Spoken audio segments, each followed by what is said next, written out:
So the first thing, of course, as with everything, we need to get our terms and factors cleared up, okay? When they say ecological terms and abiotic factors, ecological terms would be like a definitions that have to do with anything to do with ecology. Of course, ecology is a branch of biology. So you're looking at the living world. So an abiotic has to do with the non-living world, right? The soil, the atmosphere, etc. So that's why you find those two are put together, all right, in that way. So these are your syllabus objectives. These are the topics, terms you need to know. As I said before, you are getting this PDF. The slide deck has already been added to your Google Classroom space under basic and applied ecology. All right, so let's look at basic definitions. As you can see on this page, you will see a little icon with a little camera. That is a link to a related YouTube video. All right, I'm not going to play it here, but in the slide deck provided, as well as the PDF, this PDF, when you go into it, you could just click on it. It's a hyperlink. You could watch a little video to augment what you read in here. So let's take a look at the definitions, right? We have ecology, right? And of course, as we said before, it's a branch of biology, right? We know that biology has to do with studying living organisms. So here we're looking at studying living organisms as well as the their surroundings and their environment. So basically, you're looking at relationships, right? Relationships between organisms, relationships between the organism and its environment, right? So it's living with living, right? Um, Living with non-living, right? Non-living, okay? So you're looking at that kind of interaction. And that's why you notice in ecology, there's so many diagrams like this, flow charts, pyramids, webs, because it really has to do with interactions, right? It's very much about interactions, okay?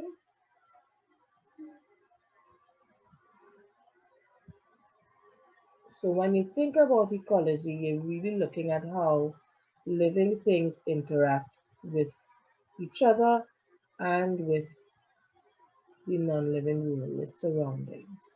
Okay. Okay. So that's ecology. So now what we know what we're looking at, of course, there's a hierarchy with respect to this. So just as you have within an organism, you have a hierarchy from cell, which is your first unit of life, and then from there you go to tissue, then organ system, then the entire organism. But then what do you do when you get to organism? That's where ecology comes in. All right, ecology, now you are expanding even further. Now you're looking at a population, you're looking at a community, you're looking at ecosystem, etc. Right? So that is where you go from the organism to now the organism reaching out to the world around it. Okay? So there's a hierarchy in that as well. So when we look at the ecosystem now, we are looking at the bigger version. Of course, just above ecosystem, you have something called your biosphere, of course, right? And there are other terms as well, but you will hear about biosphere. I'm putting two arrows because there are other terms, and you have your ecosystem, right? And so on, right? Community, etc. So your ecosystem now is, of course, as we saw just now, it's your community, right, of organisms. and it's in a given habitat. So it's not, let's say, if you have a community of organisms, say in Tobago, versus a community of organisms in Trinidad, that even if the community may look exactly the same, they are still considered two separate, sorry, ecosystems, right? It may belong to the same biosphere or even other groupings. But in terms of an ecosystem, because the habitat, in terms of the specific physical location, is different, therefore, those two communities in those two different habitats would be considered two different ecosystems. All right, even if it has the same organisms, everything. All right, so those are the things you need to pay close attention to: community and habitat, and of course, all the factors that influence. All right, so when I say all the factors, you're looking at your abiotic. All right, that's what you're looking at. Okay, so yeah, let's do this. Okay, so you're looking at your abiotic, and we'll see just now what we mean by abiotic. You're basically looking at your physical environment. All right, okay. And of course, when I'm writing here, I'm also modeling for you how you can study it. All right, you know, you have your textbook or you have your notes or whatever, you have it on a big piece of paper. You know, you could either, once you know it's your textbook and you could do it and you do it in pencil, yeah, you write up all over it. As you see a word, what comes to mind? What do you remember? Oh, I remember this has to do with ecology. Okay, that's a branch of biology. Because that's how you create associations in your brain, which is how you would ensure that your memory is long term, right? So again, whatever I'm doing, I'm also modeling for you how you can study. All right. So we have here, you have your community, etc., and all the factors. So it's not just the community, not just the habitat. You're looking at community, habitat, and abiotic factors. That's what your ecosystem is about. In fact, let me just include that um, a little bigger. Okay, so it's basically community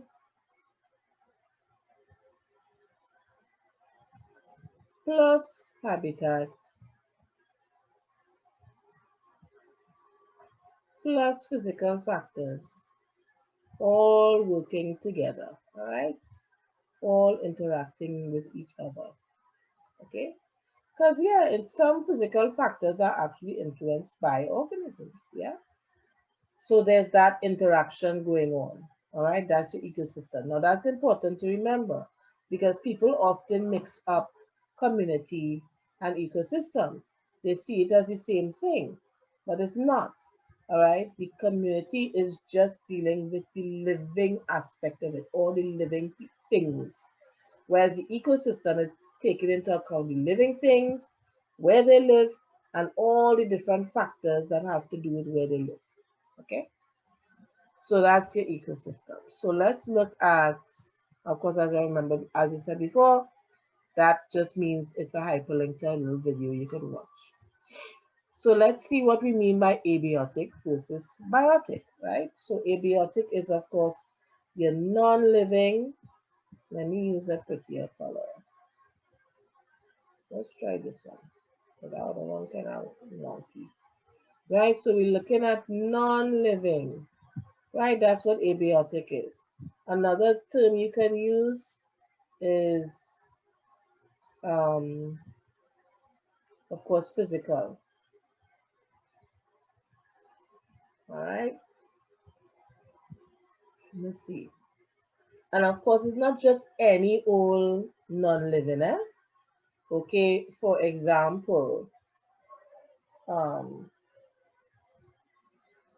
a word doesn't come to mind, but you might have a physical feature that is there, but it's not really affecting you.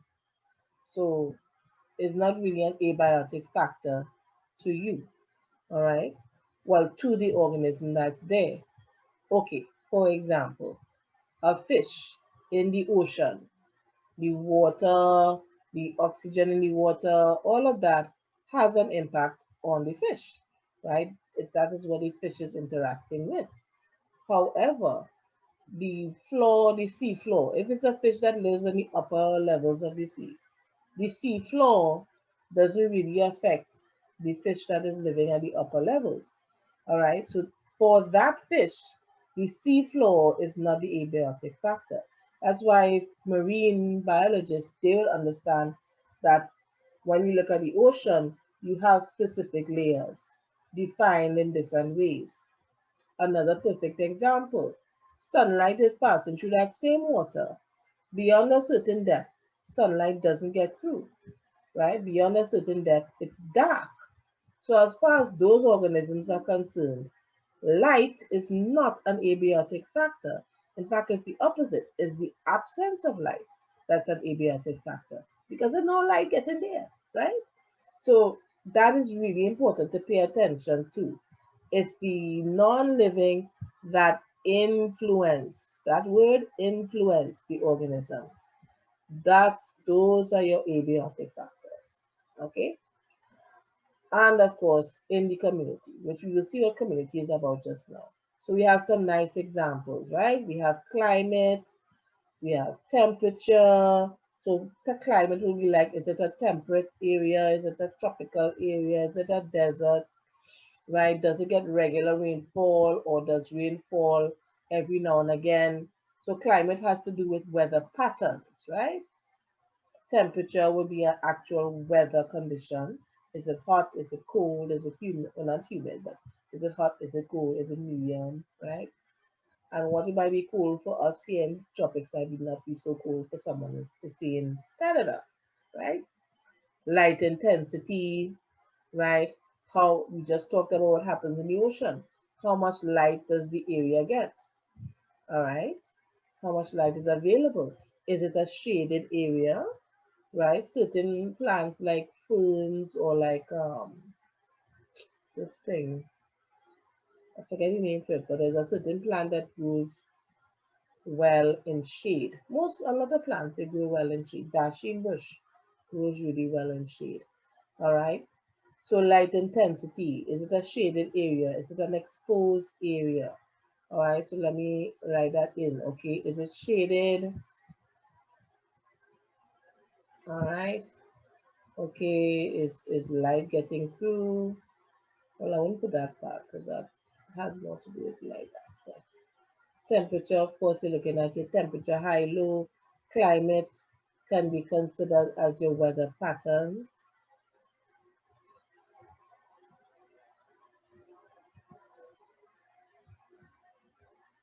All right. Soil water content. Well, that's self-explanatory, right? And soil depth.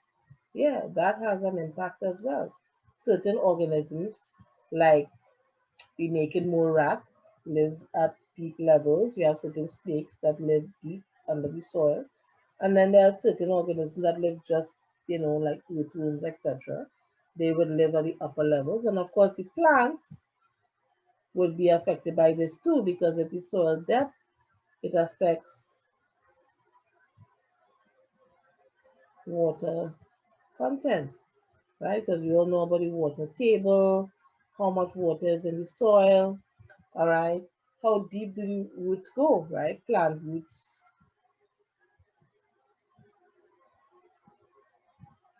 going deep,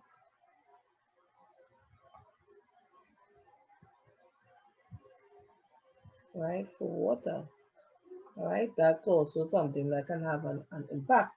So even in that, you can see that even the abiotic factors themselves, they interact with each other, all right? So, and they would affect each other, they influence each other, right? And of course, we have biotic. Notice that with biotic, you're looking at relationships. Okay, it's not so much, okay, in this area, I have a spider and a bird and a chicken and a human. It's how are they interacting? What is feeding on what? All right. What is dependent on what? That's what the biotic aspect focuses on, not so much the individual species. All right. And of course, we have our different examples. You can have your predator prey, your competition for food, your symbiosis. All right. You also can have your feeding relationships. All right. So you have your food chains. All right. All of that are your relationships. And it's literally called that a feeding relationship. Okay. So that's abiotic and biotic. Okay. So this here, very important. So habitat, you're looking at physical location, and niche, you're looking at the role. Okay, so these are the keywords here: physical location, role. Okay, so niche is a lot more complicated than habitat. Niche is similar to ecosystem because just like how ecosystem is more than just the living aspect, niche is more than just the physical location. It's the role fulfilled by the species in that physical location. All right. So that's habitat versus niche. Okay. How are we doing here? I know today is a little heavy, but how are we doing so far? Good so far. Okay. All right. Um, Go back to the previous slide, please. I didn't get to Uh-huh. finish taking down Okay. something. Thank you. Right. No problem. You don't have to copy it. You're getting this whole thing, but you feel more comfortable writing. Yes, miss. Yeah. Okay. All right. Do you think? Do you think? All right. And there I was thinking I was going too slow. Okay. All right. So while you are writing, so just another thing to talk about in terms of a niche. I'll give an example, right? For example, an epiphyte is a plant that would live on another plant. It doesn't feed on the plant. It just, for example, some of these trees have these nice little branches. There's that little nook and cranny, and the another plant would fit itself in there. But more than just living there, it also itself becomes a habitat for other organisms, right? And of course, it also would create even its own soil in that area, right? It collects the other the leaves that may fall, will collect in that area, all right? So it creates its own little microhabitat right there. And all of that is its role with the tree, all right? If it were a parasite, however, its role would be literally to basically feed on the tree until it kills it, right? Because it will be feeding on the tree and taking from its nutrients and so on. So you could have two plants living on a tree. One's role is a very casual, role. It doesn't really harm the plant. It actually contributes. Okay, it creates a space for other organisms to live. So that is its role. It has a very helpful role. And then you have the parasite could be living on the same tree, like the fig. There's a certain type of fig. We live on the same tree, same habitat, but its role is that of a parasite, right? So it now has a harmful impact. Its presence is harmful to the tree. Tree, same habitat, different rules, right? So, in fact, let me write that down. Let me include it one time. So, example, right? A parasite versus epiphyte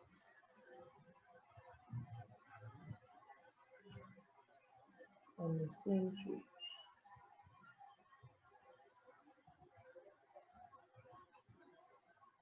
Right? Sorry.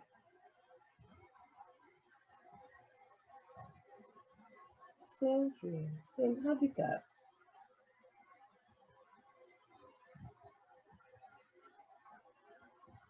different rules.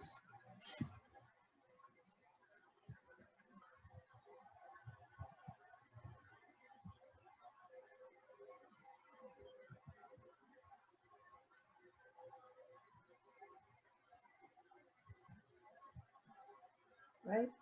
So same habitat, different food. Okay. So I'm giving about a minute or so. All right. So I can scroll up now. Yes, ma'am. Yeah. Okay. All right. Well, this part will be there. Just an example. Okay. So we have the thing we keep talking about, community, community. What is that? Okay. Well, then let's take a look at it. We're going from the left to the right. Okay. So we have here our species. So a species, as we know from taxonomy, so you see how now taxonomy is now connecting to what we're doing here. Now we've gone from taxonomy, from that type of, that branch of biology is now merging or coinciding with this branch of biology, namely ecology. So we know what a species is from taxonomy, and we know that they are a group of organisms that can breed, and we know that that is the effect. So now we can take that information and we're going to take it to go from there to population and from population to community. So if I were to do a Venn diagram, let's say this was the ecosystem. So let's say this was ecosystem. I'll just use shorthand. All right. What you'd end up with is that you'd have community would be that really ugly looking circle I'm trying to draw. And then population will be on the inside of that, and then species will be on the inside of that. So that would be the difference between the two. All right.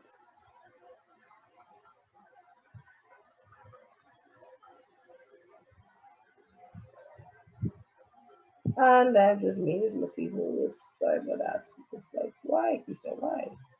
All right. Right, so we have community, oops, community,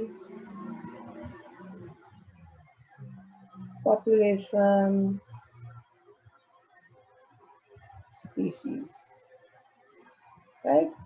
So that is basically how they connect to each other. So you start with a group of organisms that can breed, right? They are related, they are closely related to each other. Then you take that species and in the same habitat. So for example, if you have a species of wolf, right? We know about the wolf with the, what was the scientific name again? Let's see if I can remember. Canis lupus. So Canis lupus is located in the northern range. So you have 150 Canis lupus individuals living in the northern range. That would be considered a population. If you found 50 Canis lupus in Point 14, that would be a separate population of that species. So you have a group of organisms of the same species, and that's the term that's really important here. Okay, same species, very important. But that's what people tend to mix up. All right. Once it's the same species and you have that group and it's in the same habitat, that is a population. All right. So in ecological terms, let's bring it to human beings. Homo sapiens living in Speyside, Tobago will be a very different population. Ecologically, it's considered a different population from, say, a group of Homo sapiens living in Point Fortin. All right, from an ecological perspective. I know from a social sciences perspective, the population of Trinidad and Tobago, that's one entire thing. But from an ecological perspective, once you have groups that are geographically separate, then it's considered a separate population. All right. Where it might merge is because, of course, with Homo sapiens, because it have bus and boat and plane, it's not really we're not geographically separate by a whole lot, right? I mean, I can still, with some effort, if I'm in Point Fortin, I can still, with some effort, get to Space Side, right? But still, for the most part, the chances of me getting there is small, right? So where I would be considered still a separate population from a space-side population. So imagine for animals or the organisms, yeah, you're basically in two different worlds, essentially, as far as they're concerned. It's not like they could take a plane unless they hitch a ride and, jump from one location to the other, right? So that's population. And then community is all the species occupying the same habitat. So it's organisms. So in the other way to say it, if we want to do the conversion part, we could say organisms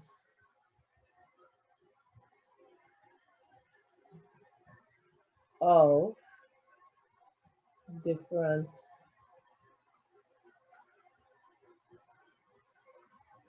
species. So in this case, you have more than one species. I could even put the thing more than one, right?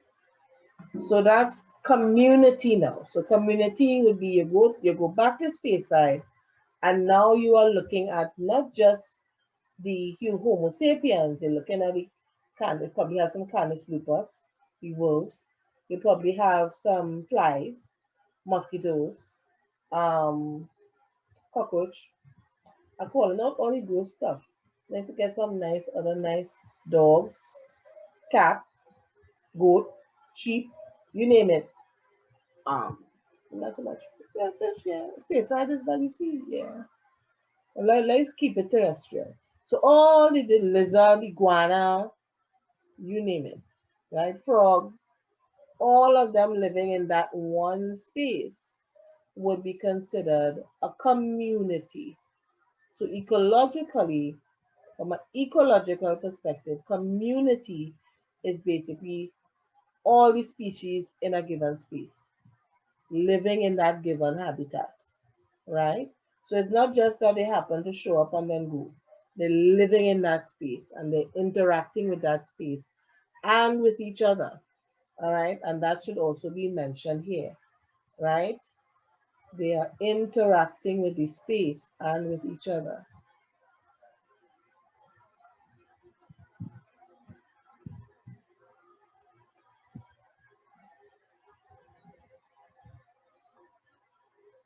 Now, this is where the confusion often happens with ecosystem because it's like, but and that's ecosystem. Not really, right? All I am saying is that the organisms are in this space. In other words, for you to qualify as a member of this community, you should be living in the space, interacting with the space, and interacting with the others in that space. So you're defined as a member of that community. However, when you talk about ecosystem, now you are taking into consideration the members of the community plus the interactions plus the habitat itself. So now you are looking at the entire thing. All right, you are investigating and studying the entire thing.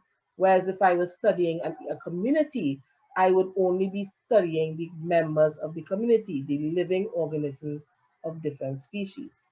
So that's how the two terms are separate. Okay, so I'll give you about a minute or so to finish right. Okay, so that then we can move on to the next topic. As you can see, it's a lot, but I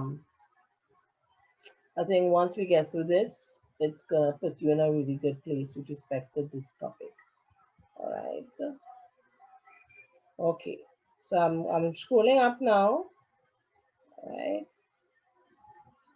Okay. So now we're gonna take a look at soil. So we're talking about different types of habitats. We talk about different groupings of organisms living in this habitat. You notice everything is circling around habitat. Everything is habitat. Ecosystem, habitat. Community in a habitat. Population living in a habitat. Everything seems to be coming right back to that habitat. And soil is a major component of most, if not all, habitats. The only place it might not be the major component is probably in the ocean. All right, and that's only for like up, upper levels of the ocean. All right. So what about soil that we need to pay attention to? Okay, so these are the abiotic aspects of soil. As you can see, there is a video to go with it. But in terms of just having a clear idea of, if you want to just summarize really quickly, these are the abiotic aspects of the soil, physical characteristics, conditions that influence the organisms that live in it. So you think looking at water content, you're looking at water holding capacity, that has a huge impact on the organisms that live in that space. Organic mineral content, I mean, does it have enough plant food essentially? All right. Air content, again, very important, especially for animal organisms that live in the soil. For example, your earthworms, ants, etc. So in terms of, if you were to split this up, I would say that this set here is of greatest concern to plants. All right, essential to plants. And that's, let's see, let's try that again.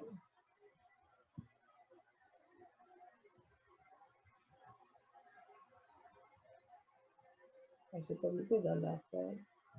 Yeah. So let's try that again.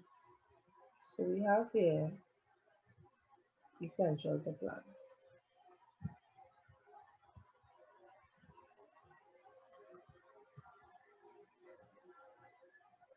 Okay. And of course, things like this. Also important to plants, but you're looking at your um, organisms living in the soil.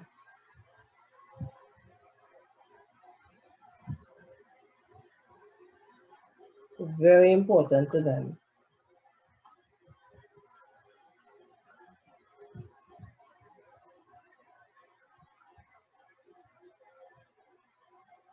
Okay. pH also very important to plants, but also important to other organisms. But let's say of the two, it's most important to plants. And salinity, of course, very important to plants as well. Okay.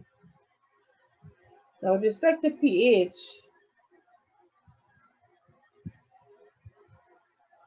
different plants require different pHs.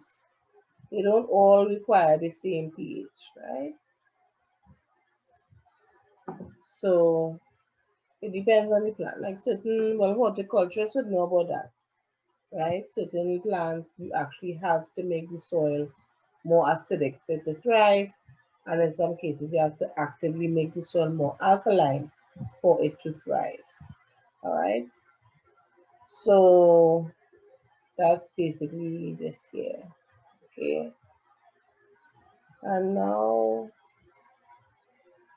right, let's take a look at some of the components and their importance. So we have three of them, the air. So we're looking at air in the soil. Okay, air. All right, so we have our oxygen, carbon dioxide, nitrogen. Right, what are their roles? Oxygen, of course, required for respiration. Right, so you have your respiration. Carbon dioxide is required for photosynthesis. And to make, so that's what nitrogen is needed, to make nitrogenous compounds, which would then lead to, for example, amino acids would then take us to proteins, which are essential right? Proteins are like building block of life essentially, right? So I'll give you a little bit to write there, right? So just focusing on, and not just in the soil, of course, but also in the atmosphere, all right?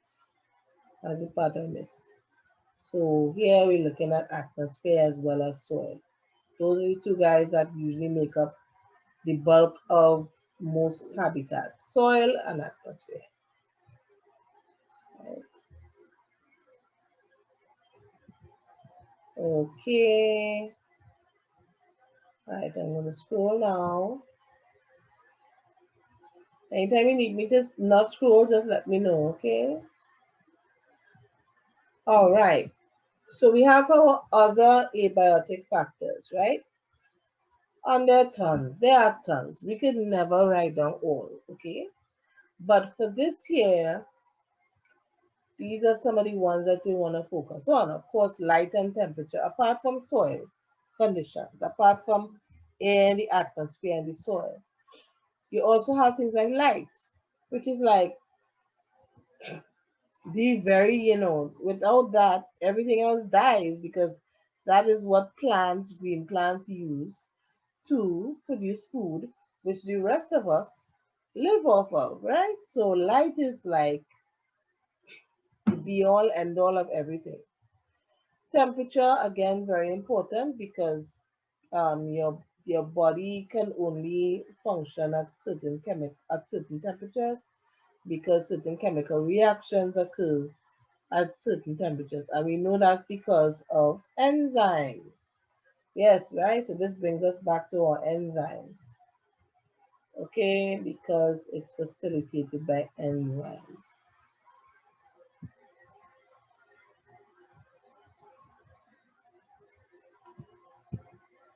And that's why temperature is important because of the enzymes that we are so dependent on.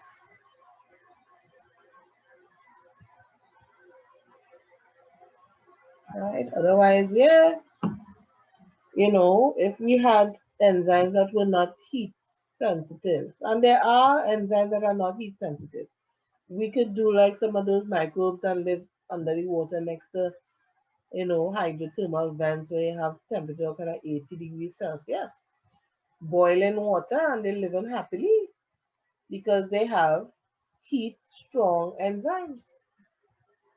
Without it, if they didn't have heat strong enzymes, they wouldn't survive there, right? So for the rest of us, though, we do. So we have to, be very careful with the temperature that we basically live in, right?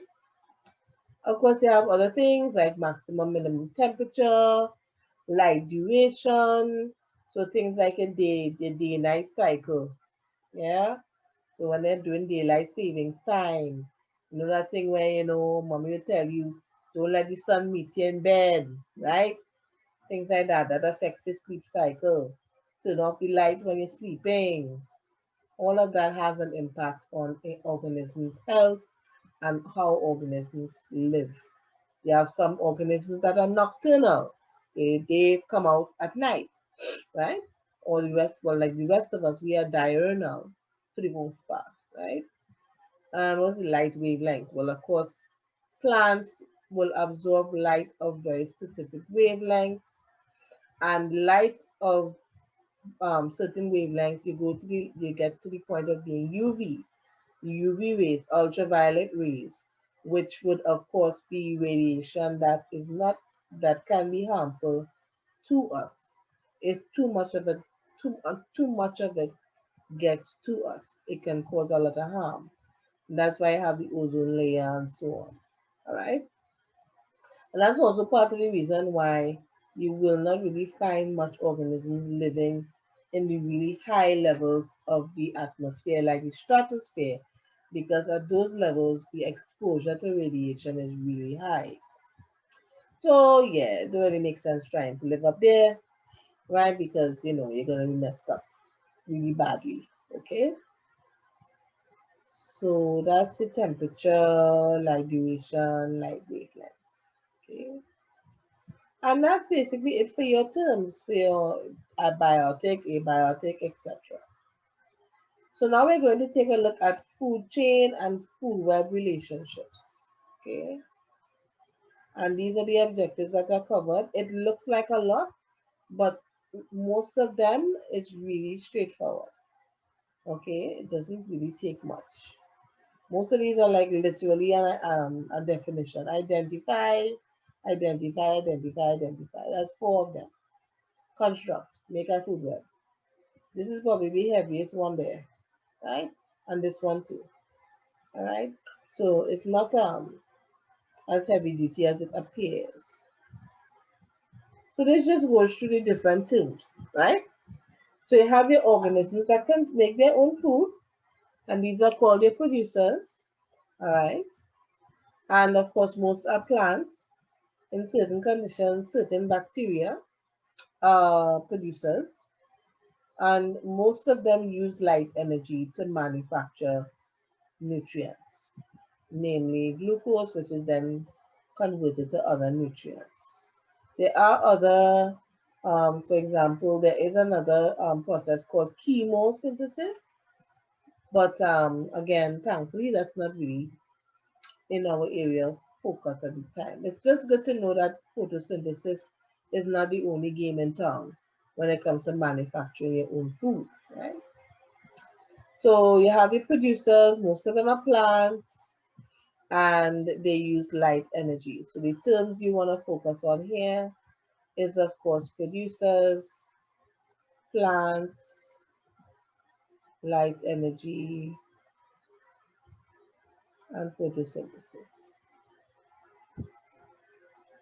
Those are the key terms you want to focus on. All right. Sorry, Sahara is not nice to me. Okay, so now we're looking at cellular respiration. Why? Because you go through all this trouble to manufacture glucose. And apart from taking the glucose and using it to make other things like fats and hormones, etc., you also need the glucose in order to access energy, right? So respiration is what that process is what allows the release of energy in the glucose into a form that the plant can use, and of course the form that is universal to all living organisms is ATP. At this level, that's all we need to know, that this is your energy currency. So when it releases the energy, it is released into ATP, which is universal across the living world. All organisms use ATP. It's as if it's one of the first things I developed, right? I said, hey, if it ain't broke, don't fix it. It's working, just keep repeating the same thing over and over again, right? So we have our cellular respiration, okay? And this just spells out, now that we have this energy release, we produce the glucose, we use the respiration to convert the energy to a form the plant can use, the ATP. And what we're going to do with all this energy now? Well, you have several things you can do with the energy. One, you use it to maintain life. So all the metabolic reactions, etc., that are involved, they would use energy, of course. So you're looking at all your metabolic reactions, right? As we know, chemical reactions require energy, most of them. And of course, you have growth and development, right? So basically, metabolism, growth, and development, essentially.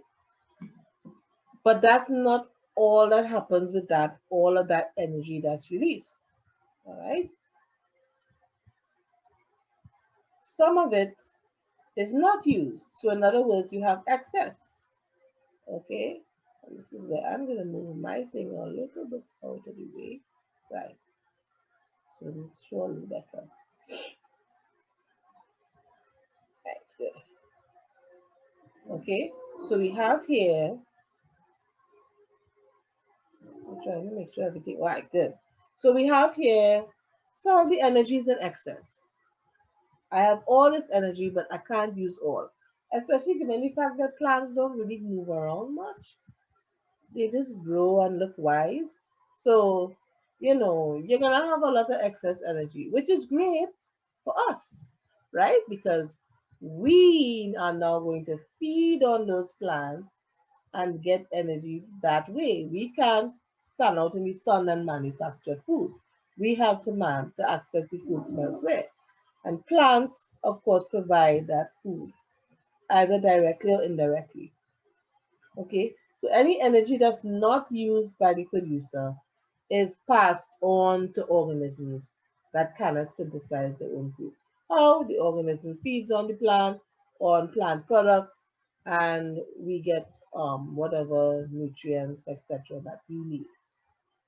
All right, and of course, these organisms that consume the producers either directly or indirectly in order to get our own food are called consumers, right? Because that's how we access our food, that's how we access our nutrients by consuming other organisms. And we have lots of different types. You have your dog, you have your cat, you have your butterfly, you have your mosquito, you have the whale, etc. All of these are consumers. All right. Once I can't produce my own food and I have to access it elsewhere, I'm a consumer. All right. And then we have different types of consumers.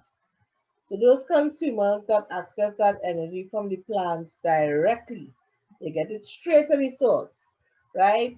Those consumers are called first order or primary consumers. And they're also called herbivores. So you see how many different terms rolling around there. You have consumer, you have first order, you have primary consumer, or you have herbivores, as in plant eater. All right. So you'll probably need some time to write down these terms. As I say, mosquito one almost bite me there. Right. Good. So we have our first, that's the first level now. So if I were to draw that out, what you'll end up having is this. You'll have your plants. So your first trophic level would be your plants, which is your producers. So that's your first trophic level. And then the second trophic level, so let's say I put first and then second.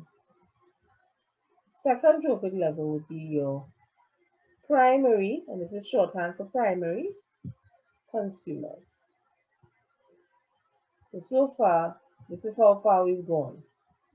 So let's see what's next, right? So the next thing, the next level now is the consumer that eats the herbivore, all right? And that is of course called the secondary or second order consumer, right? And when they talk about second order, you're talking about trophic level. And it might be a carnivore, it might be an omnivore, it might be a predator, it might be a scavenger. So let's look at some examples of each. Carnivore would be, for example, of course, as we saw the lion, although lions don't really eat these are different color, but this kind of it's not showing up too well.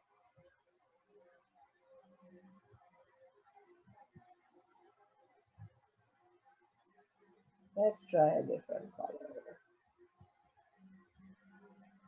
Hmm. Let's do black. Can't go wrong with black. Okay, so example of a carnivore would be like a lion, omnivore, goat, or human. Humans are omnivores. A predator, again, maybe looking like a killer whale or lion. Most carnivores are themselves predators. All right. And scavenger would be like a hyena, or what we would call the bird kobo. And kobo is actually this. spelled for the French version. That's how you spell Kobo. Of course, the way how Chinese pronounce it, you swear it's Kobo, but no, it's Kobo, right? So those are your different types of secondary consumers. And remember, we're still doing the whole, we're making up our trophic level. So if we were to set this up now, so far we had gotten to first order. So now we are at producer. So that's your first trophic level, right? Then you have your primary consumer. Of course, that'll be a second, right? And now we've gotten to secondary consumer. And that will be your third trophic level, right? So far we've gotten to 3. All right, okay, good. So let's see how much further this goes. Right, so now the sentence getting longer, the Russian dolls getting bigger. So a consumer that eats a consumer that already ate a consumer is called a third order or tertiary consumer. And just like the secondary consumer, you could be a carnivore, you could be an omnivore, you could be a predator, you could be a scavenger. All right, so now we have our trophic levels are getting higher and higher, right? So we started off with producer.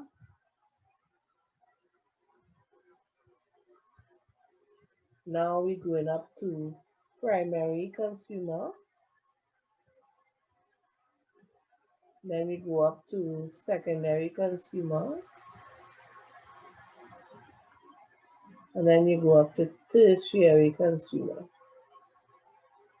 And the interesting thing is that most food chains stop at this point. Why? Because it all has to do with energy. How much energy is available. And we will look at that in a bit when we look at energy versus. So most times you get up to about 4 trophic levels and that's it. So when they say 4 trophic levels, this is what they mean. All right. So let me roll it up a little bit again. So that's your consumer is a consumer is a consumer, right?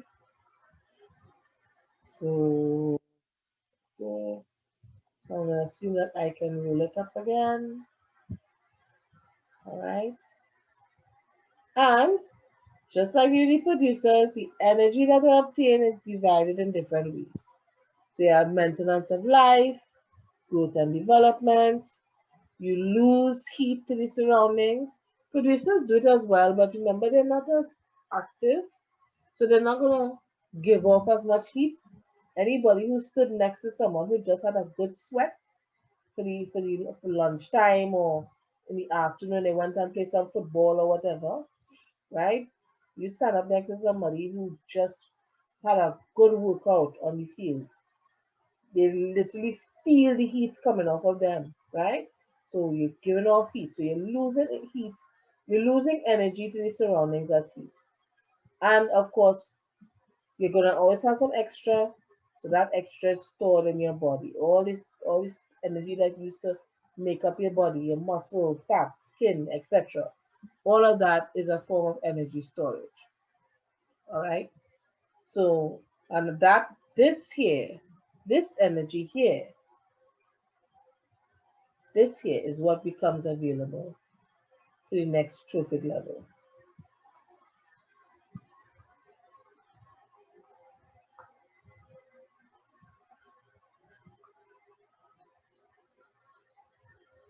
Now think of it this way. As I keep getting a percentage of a percentage of a percentage of a percentage, eventually the amount of energy at this level gets so low that it's not enough to pass on to another trophic level. And that usually happens around the third or fourth trophic level. And that's why most food chains will stop at a fourth trophic level, except with some very few exceptions, essentially. Right. So now, well, we know about the omnivores. There's little billy goats, right? Goats, pig, humans. We're all omnivores, right? And we know what predators are. You know, they hunt and kill. Those that are hunted and killed are prey. Killer whale is also known as an orca, is a perfect example of a predator, right? And then we have scavengers, right? You have your vultures, your kobo, your hyenas, right? They're called scavengers. So now we're looking at the food chain itself. So you have here what the food chain shows. It shows the transfer of energy from the sun to the producer to the primary consumer. Now, when they say from the sun, I'm going to put that in brackets because most food chains start here. All right, they don't normally include the sun. Okay, and with some exceptions, of course, as with a lot of things. But in most cases, if you're asked to draw a food chain, start with the producer, right? Don't start with the sun. Okay, and we have a nice example here. Again, as I said before, this one is a big little asterisk here that isn't always included. Okay, unless you're trying to make some kind of a point to show, say for example, you want to show that energy that runs through an ecosystem starts with the sun, then you could use a diagram like this, including the sun. Okay, all right. So let's take a look at food pyramids now. So a pyramid just basically shows you how the numbers or biomass or energy changes as you go from one trophic level to the other. All right. So some of the things you'll tend to notice is that usually the higher up you go, the trophic level, the larger the organism itself gets. There are, of course, exceptions. But for mainstream, the majority of food pyramids, the size of the organism, or for most food chains, the size of the organism increases as you go up the trophic level, right?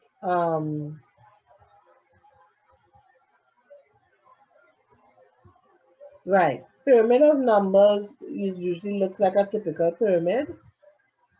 Again, because the numbers that can be supported at every level decreases. All right. So, for example, here we see we start off with 1,000 units of energy. You have all these little producers, and then you have the grasshoppers, which is about 100 units of energy. And then you have the frog, which is about 10 units of energy.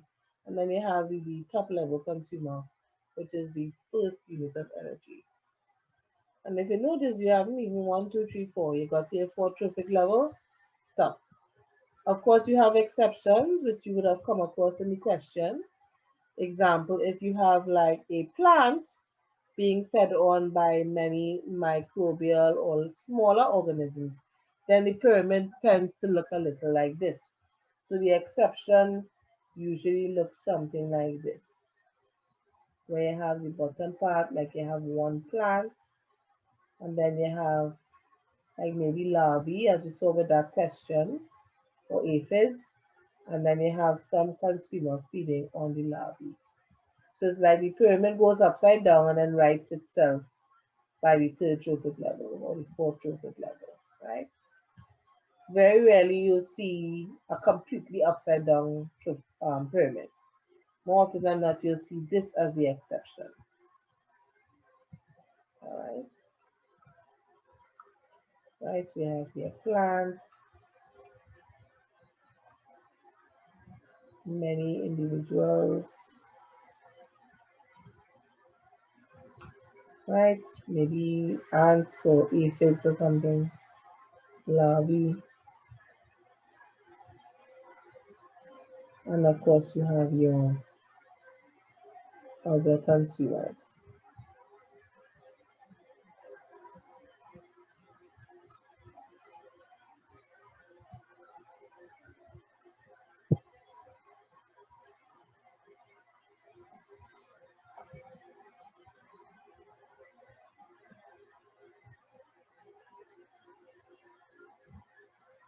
right? So you have your other options, okay? So that's your food pyramid, and there are many types of food pyramids. The main one that you would come across most often would be your pyramid of numbers, that literally just counts the number of organisms at the number of individuals of a species at each trophic level, basically. But it still represents the flow of energy really well. And you have other types. As I said, what we said, right? So, like with numbers, you could get upside down, all right? But again, this is relatively rare. You would see temperate, but with respect, they said temperate forest. But in the summer, and they didn't indicate the organisms involved. So that's another story by itself. But you'll notice, even as it gets this way, the top two, the four trophic levels still present, you know. It's just that it's so slim. It's a sliver. It's just a little dash, right? So it looks upside down, but there's still this guy on top here. Then you have biomass, right? Until now you're weighing the amount of biomass, the weight of organisms. That kind of gets around the whole plant and a million larvae on it in most cases. All right, but sometimes you still could get an upside down pyramid. All right, but for the most part, you get a nice upright pyramid because now you're looking at mass. And of course, the energy, yeah, energy is going to be really accurate. But to get the data to make an energy pyramid is really difficult. So that's why you'd faster see these types of pyramids present. This one involves some major calculations. So you'll see pyramids of numbers and pyramids of biomass most often, except in like really heavy duty fancy journal articles or something. All right. And we have a little comparison of the two. Right? This one, you know, you have to spend too much time. Most important thing to remember here is that the biomass is the quant. What is biomass? Okay. And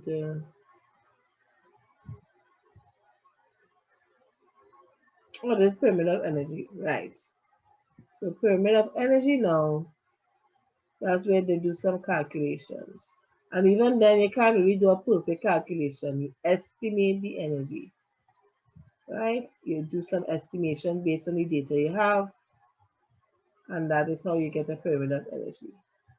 And again, you're not going to see this as often except in some fancy journal, but you never know. CXC might bring it just to, you know, see how well you handle it and so that you understand one from the other.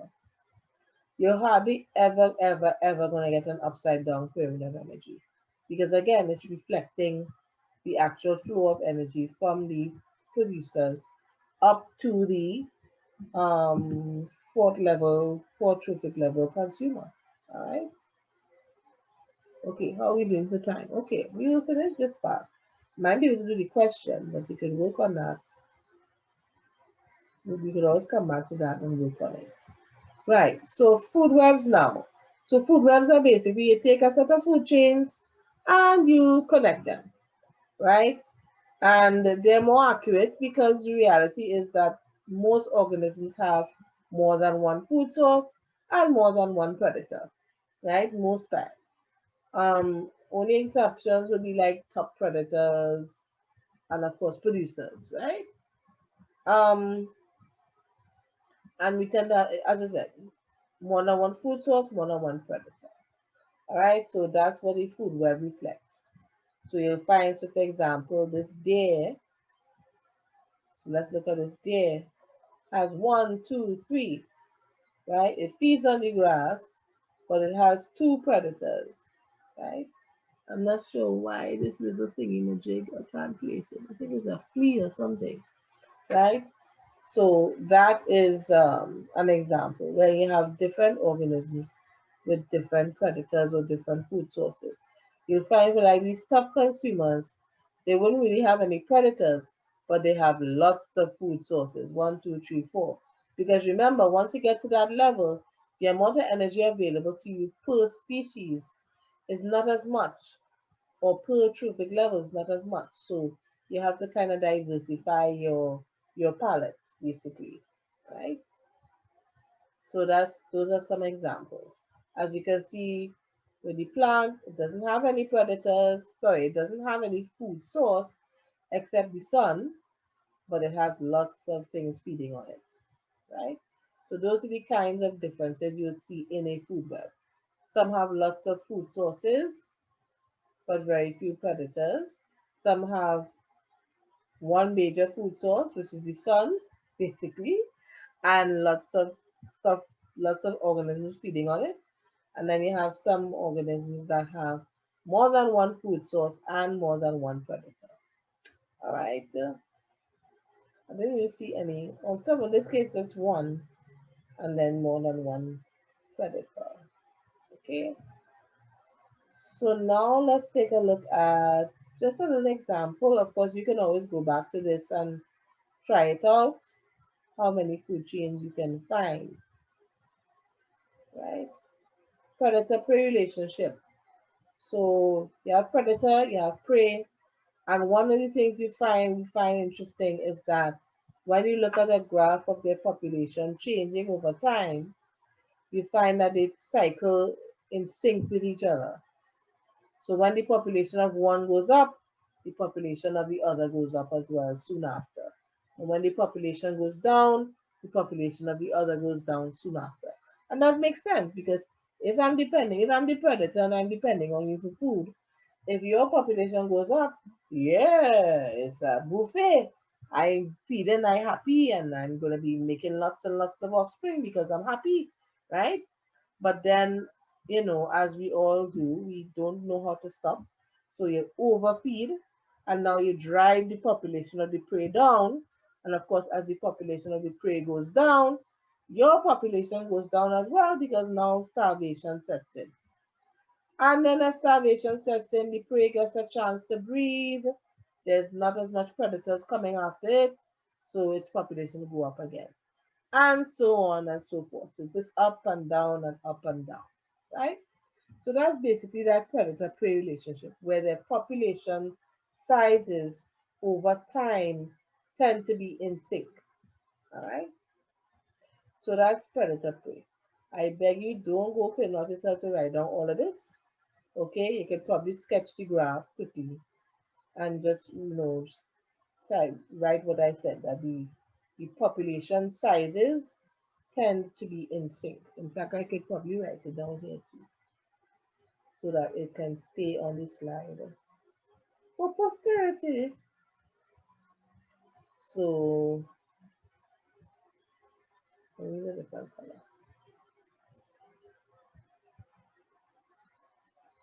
Population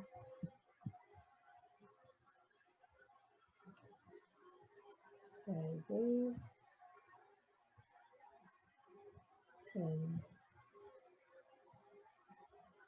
to in sync over time. Okay, so that kind of helps solve that issue. So you have that nice summary statement and the graph, basically, right?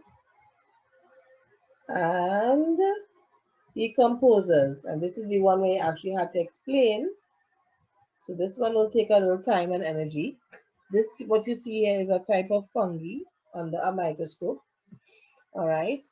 And decomposers are microorganisms. And that should be emphasized because people tend to mix up decomposers versus scavengers. So scavengers would be like a hyena, vulture, etc. Your decomposers are microorganisms.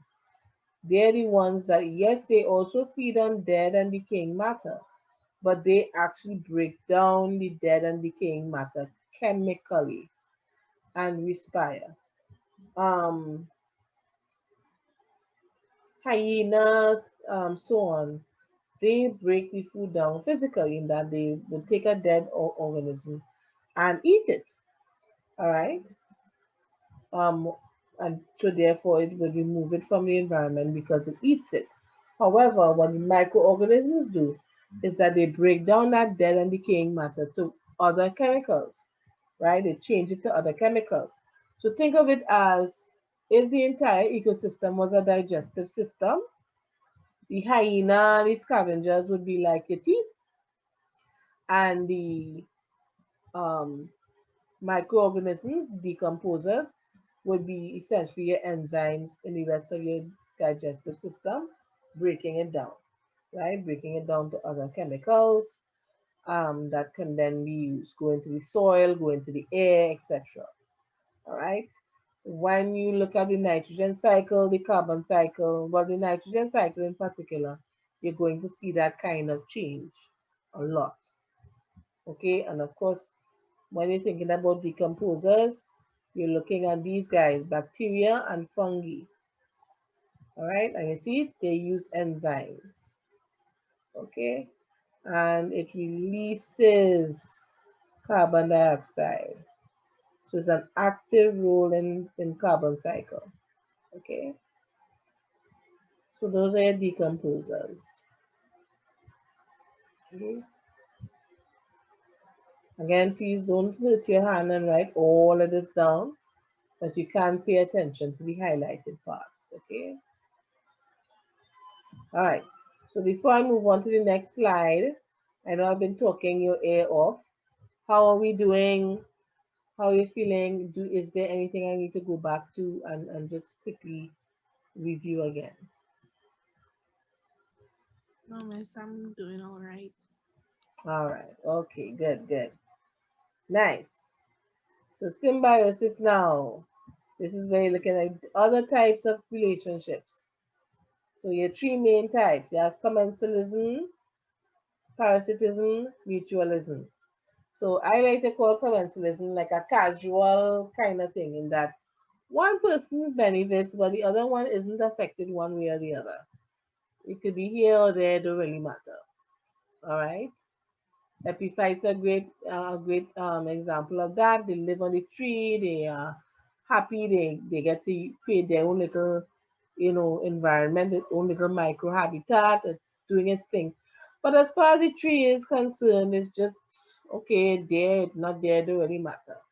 All right, doesn't really affect it. Okay. Whereas the parasitism now, yeah, the presence of that other organism is actively harmful to the host. In this case, we call the host. So, of course, a lot of pathogenic, well, all pathogenic diseases, all infectious diseases are due to parasitism. Okay, some form of parasitism. Viruses, bacteria, protozoa are all parasites and cause harm to the host. In our case, whether it's an animal, whether it's Homo sapiens, whether it's a plant. Okay. Mutualism now is where both sides are benefiting. It's a win-win situation. All right. So, and in some cases, it gets to the point where the relationship is so close that they can't even survive without the other anymore. All right. But again, that's not the majority. All right. But they do benefit greatly. There's a huge advantage to them working together. All right. So commensalism would be basically win neutral. So I could probably put that on top here. So the win neutral.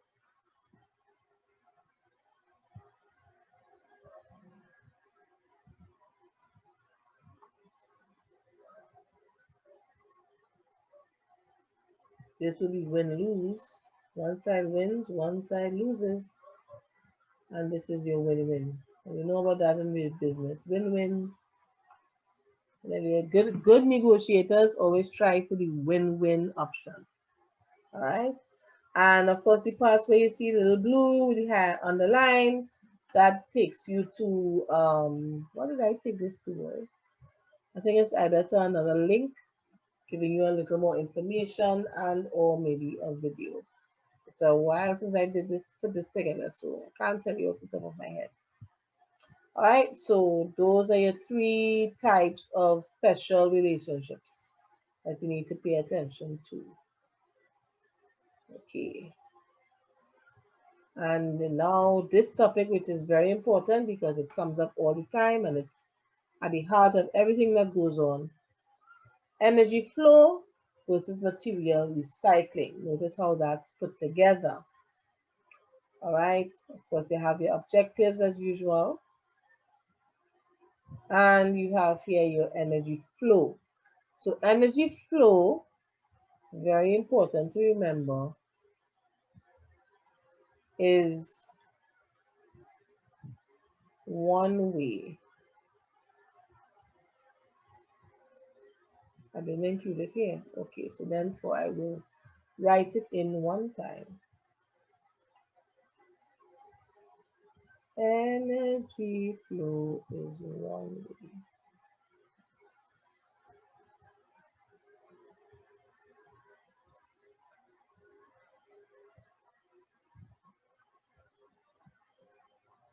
Right? One direction. Okay. So, and why? Because as you go from one trophic level to the other, the amount of energy that's available is only about 10%.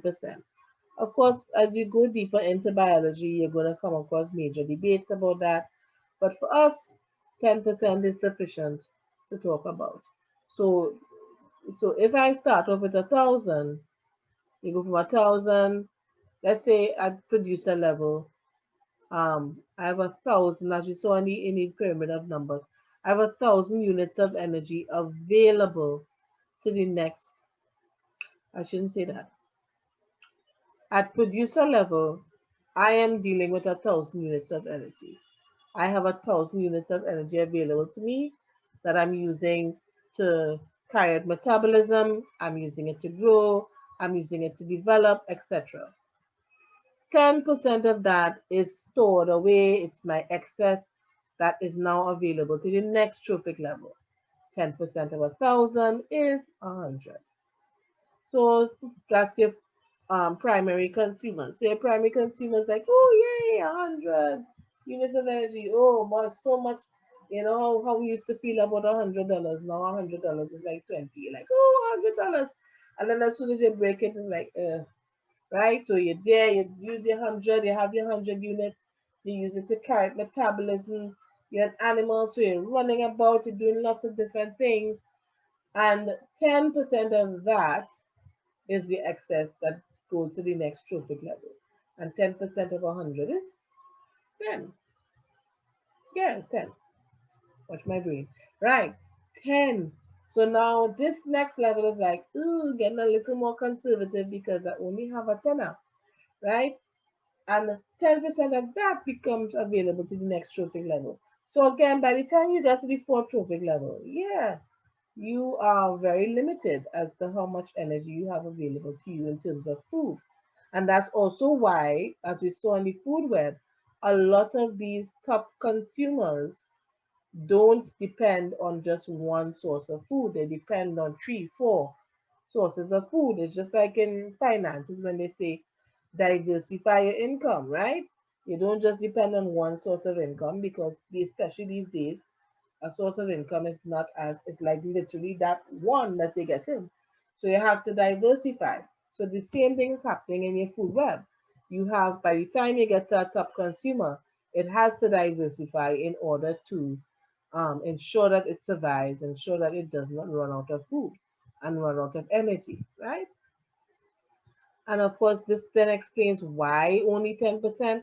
Well, apart from all the energy you're using for life maintenance, growth, development, you also have loss. You have a lot of loss. So you're losing heat to your surroundings, as we just talked and mentioned earlier. As long as, especially consumers, as long as you're active, you're doing different things, your cells are carrying out various reactions, heat is always a byproduct. And that heat is something you can't really control. Heat just dissipates away from you into the surroundings. All right. The other way you lose is waste products. For every chemical reaction, there's a waste product that you have to get rid of. And that waste product goes into the environment, and that waste product has energy in it. Unless it's an atom by itself, it has energy in it, right? That organisms can access. So that energy is lost to the surroundings as waste products, urine, feces, etc. Of course, this is where the decomposers come into the picture. They would now take that matter and convert that to energy, etc., and break it down further. All right. So that's why you only really have 10% going from one trophic to the other, because all these different things are happening to the energy you have in hand. It's like your mom give you $1,000 and sell it to the mall. Come on.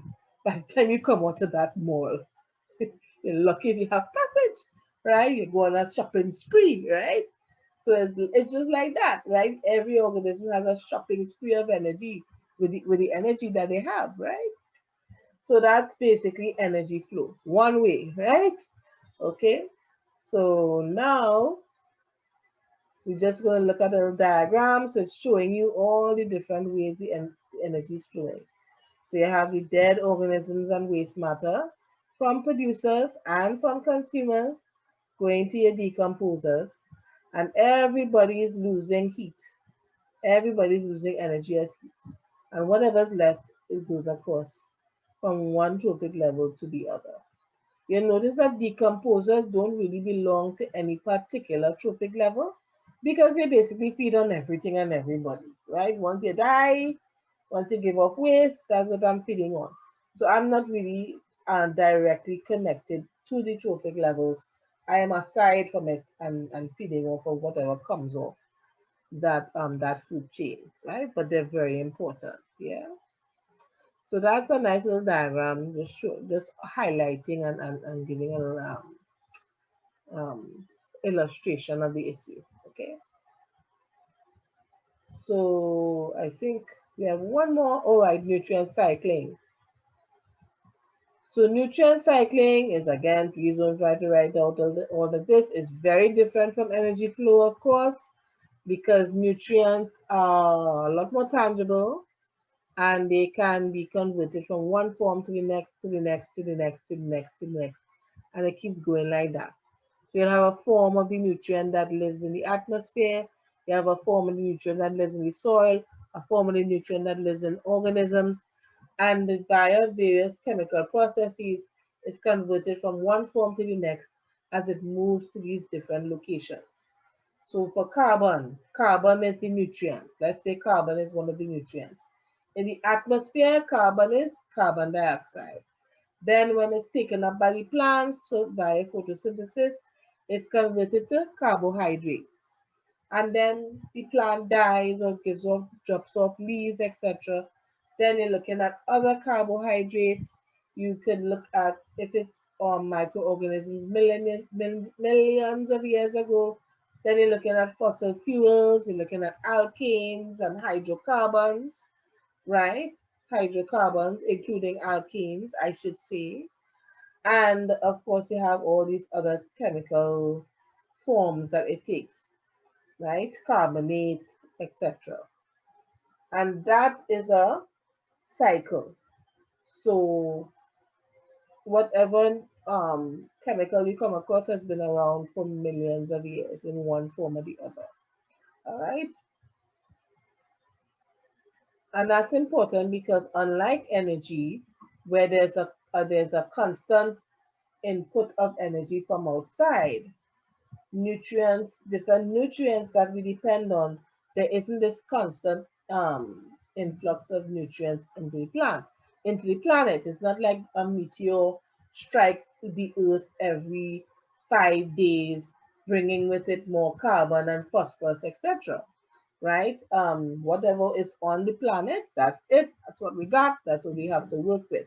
So nutrient cycling works really well in a situation like that, and is part of the reason why we are all here existing and doing an online class, right? Because that kind of system is in place.